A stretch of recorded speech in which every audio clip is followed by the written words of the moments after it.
Imagine giving up everything you ever had, every dream, every comfort, every piece of yourself, just to raise your only child. And then one night, you overhear that same child plotting to kill you.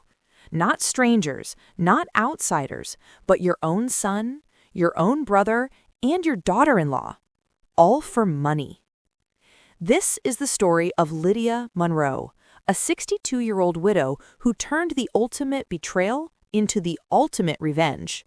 And trust me, you've never heard anything like this before.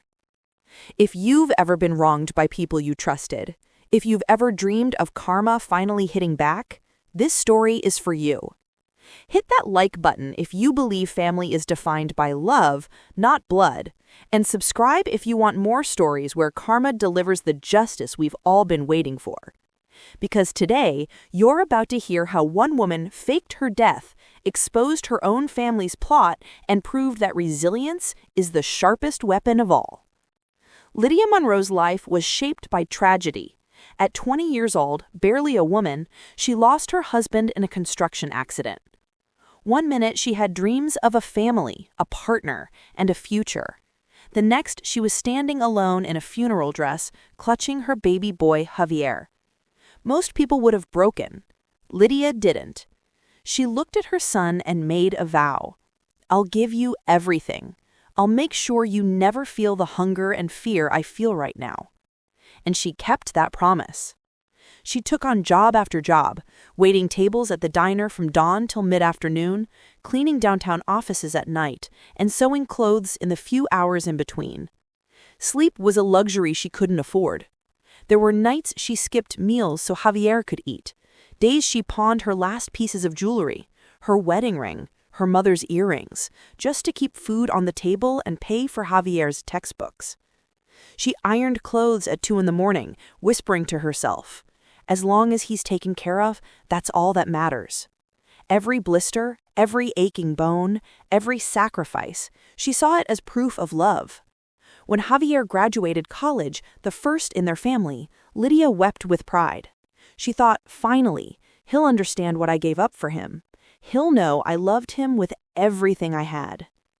But Lydia didn't know that all those sacrifices would one day be twisted against her.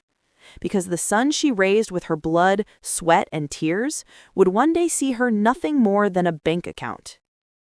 When Javier married Raquel, Lydia wanted to believe this was the start of something beautiful. Raquel came from a wealthier family, polished and confident. Lydia thought, good, maybe she'll bring him happiness, maybe she'll give him the life I never could. But the reality was cruel. Raquel looked down on Lydia from day one. Snide remarks at family dinners. Oh, you've never had wine like this? I guess some people just don't grow up around culture. Or, your mother means well, Javier. She just doesn't understand boundaries. Every comment stung, but Lydia swallowed her pride. She thought, as long as my son is happy, I can take it. But Raquel wasn't just mean, she was manipulative. She whispered into Javier's ear, slowly poisoning him. Your mother's controlling you. She doesn't want you independent. She keeps money for herself. She wants to hold power over you. And Javier listened. The warmth in his voice faded. Visits became rare, calls short and cold. Worse, Lydia's own brother Alvin and his wife Patricia joined in. Alvin was drowning in debt, bitter that Lydia had managed to save anything at all. He sneered about how she hoarded her money, how she acted superior. Together, they convinced Javier that his mother wasn't loving, she was selfish. Quick question. If your partner insulted your mom like this, would you defend her or stay silent? Be honest. Comment below. I want to know how you'd handle it. It happened one quiet evening. Lydia had borrowed Javier's car to run errands and left her knitting bag in the back seat. Later, when she went to retrieve it, she heard voices. She crouched, heart pounding, as the words hit her like knives. Raquel's voice, chilling, deliberate. It has to look like an accident. A fall maybe, something believable. Insurance pays, we cremate quickly, no questions asked. Javier, hesitant but complicit, Mom's got the savings. With her gone, we're free. Raquel again, almost smug. We divide the assets evenly.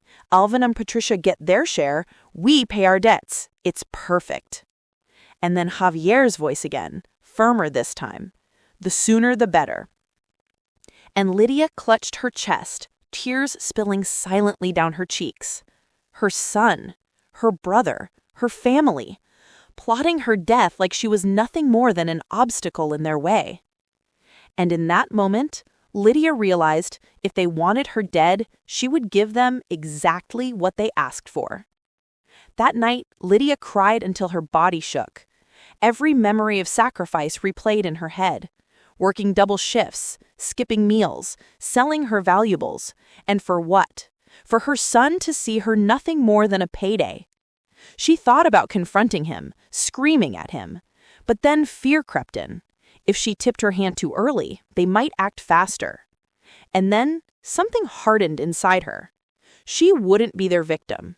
If they wanted her dead, she'd let them believe it, and she'd use that lie to destroy them. She turned to her trusted neighbor, Beatrice. Beatrice was a retired nurse, sharp as ever, and the kind of woman who could keep a secret. Lydia confided everything.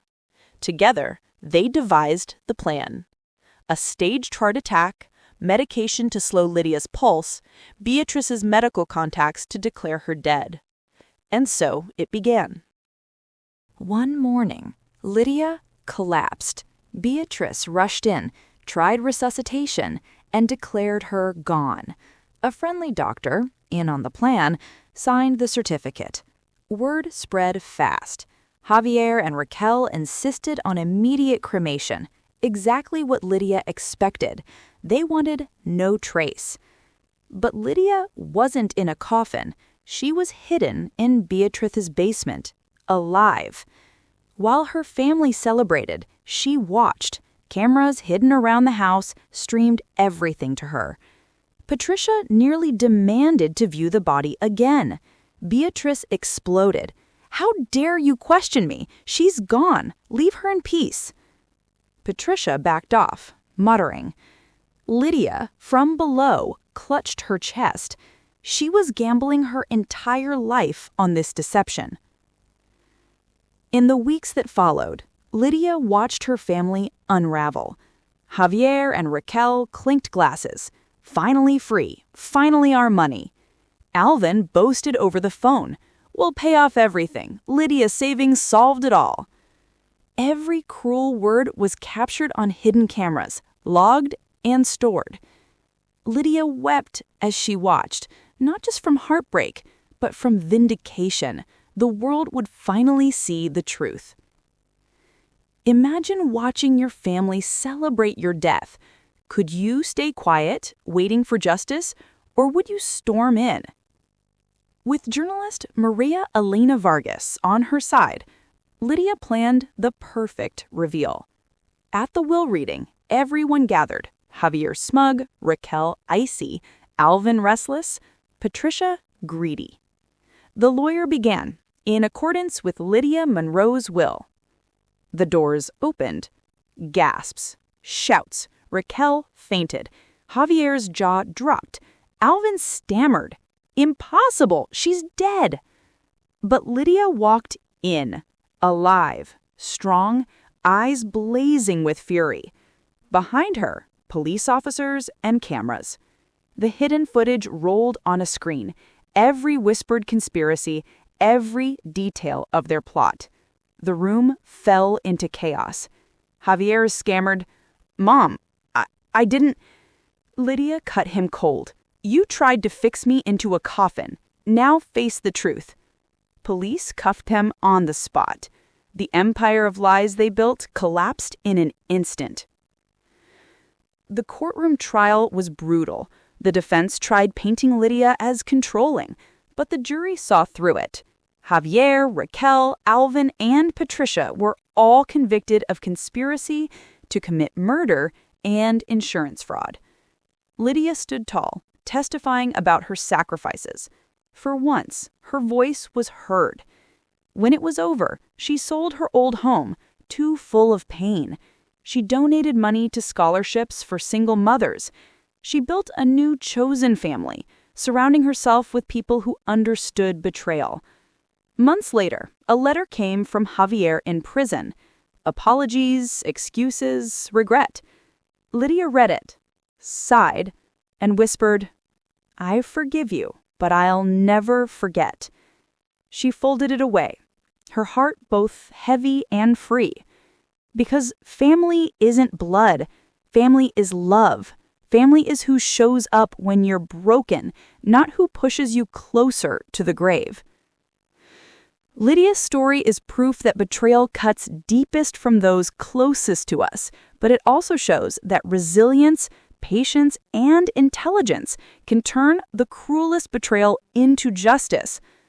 Sometimes the sweetest revenge isn't rage, it's survival. It's watching your enemies fall into the trap they set for you.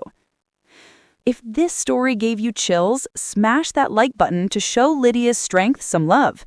Tell me in the comments, what's the coldest betrayal you've ever seen? And did karma ever catch up? And don't forget to subscribe. Join thousands of others who love hearing the most satisfying stories of revenge and justice. Because in the end, karma always comes knocking.